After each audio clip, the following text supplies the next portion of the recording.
La companyia va començar el 94, ara fa 17 anys, i va néixer una mica...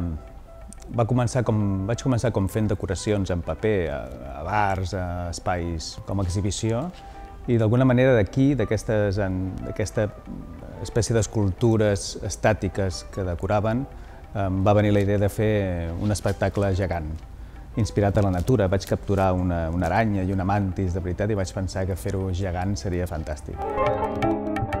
3 adjectius que defineixin la nostra proposta serien gegantisme, festa i moviment.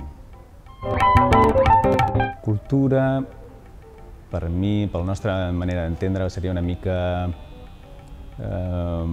el desenvolupament artístic de la societat i, en el nostre cas concret, portat a un nivell lúdic i festiu obert a tothom.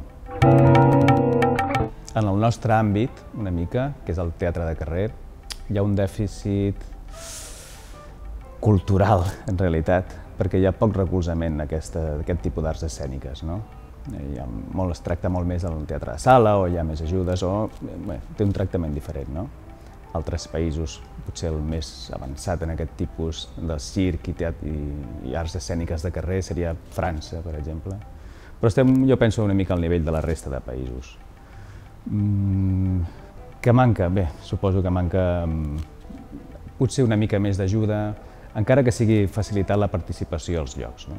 És a dir, les actuacions, la possibilitat de treballar, al final. Ara estem preparant els Reis d'aquest any, la cavalcada de Reis. Estem treballant en un projecte per l'Ajuntament, una girafa gegant, articulada, i preparant altres actuacions que tenim a altres poblacions, a Torrejón, a Ceuta, a Badajoz, a Badalona, que és la nostra ciutat. Bé, treballem això. I amb una marxa a Xile, que serà el Festival Teatro a Mil, a mitjans de gener també.